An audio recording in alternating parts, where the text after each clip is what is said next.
What is going on, my salty little home gymmers? Welcome back to the channel. If you like what you watched today, don't forget to hit that subscribe button. Now, one thing we've talked a lot about on this channel is budget cable racks and budget cable smiths, as in 4-post machines. But the thing that all these budget cable racks all have in common is that they're all plate-loaded cables. Now, the difference between selectorized and plate-loaded is in order to load weight, you have to take those plates and put them on the cable, and those plates become the weight that you pull. Selectorized equipment typically has a pin, you put it in typically a rectangular plate, and that is the weight you pull. It's that simple. And it cuts down that time in between sets. But if you found this video today, chances are you've seen the machine sitting beside of me, and it is probably one of the only, if not the only, cable smith 4-post racks for under $2,000 with a selectorized cable. So it is my duty and privilege to bring you the review of the RitKeep PMAX-5600. And with the big question being, does this low price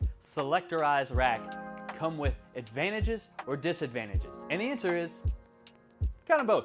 First thing we're going to start with is the assembly. The instructions can be a little vague at times. Despite that, it is an easy rack to assemble, and easy in a sense that all the pieces fit together fine. I wasn't struggling to hold everything up. Pieces weren't bonking me in the head when I was trying to screw them in, like some of the other racks that I've assembled. This really is a one-person job rack. Pretty relieving. With that being said, there is times where you will have to go back, disassemble a couple things just to reassemble it because you miss little things. And a couple things I want to tell you to pay specific attention to so that you don't make the same mistakes that I did are some of the bolts are very close in size. So pay attention to those 70 millimeter, 75 millimeter, 80 millimeter bolts. They're very close. I recommend taking them out of the package, lining them all up so you know which ones, because that will come into play later on. But in general, this rack isn't very frustrating to put together. And once it came together, it was extremely solid for this function and this price range. And in all fairness, when it did come together, this rack, I must admit, it's a good looking piece of equipment. Let me break down some of the dimensions real quick.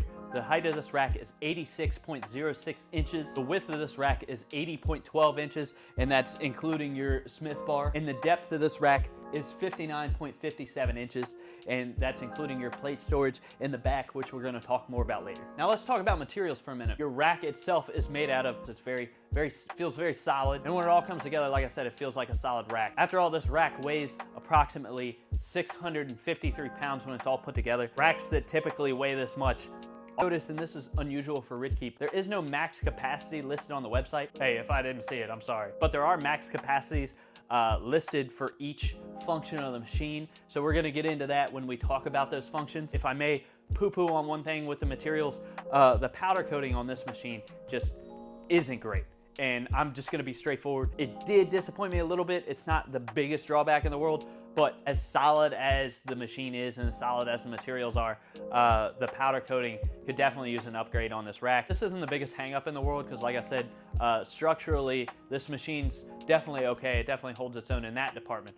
I just think a little bit of increase in powder coat quality would go a long way with this rack. Now let me tell you a little bit about this machine. This machine screams versatility with a capital V. With all the components that this machine offers, you can legitimately work just about every muscle group in the entire body. Us home gymmers, we seek versatility, and that's because we have that small space to exercise. So every disadvantages, and I'm gonna make you wait for what you really wanna hear about, because we're gonna start with this front rack. Obviously, we bought a 4-post rack, so at the minimum, we get a squat rack. Your posts are 2" by 2", which is pretty standard for home gym these days. There is a ton of third-party side attachments out there floating around. Everyone has figured out ways to make the 2" by 2" 4-post rack more versatile because they're just becoming so popular. It also comes with a set of J-hooks, and there is 10 placement options for them. The front rack is a pretty solid weight capacity for a machine like this. The J-hooks, however, have a weight capacity of 400 pounds. Okay, so if you're that big beefer, you might want to upgrade these J-hooks. Everything that comes with this package is just, you know, your starter stuff outside of the actual racks. Also on your front rack attachments are these spotter arms. Your spotter arms have a weight capacity of 450 pounds. Now what has to be the most obvious elephant in the room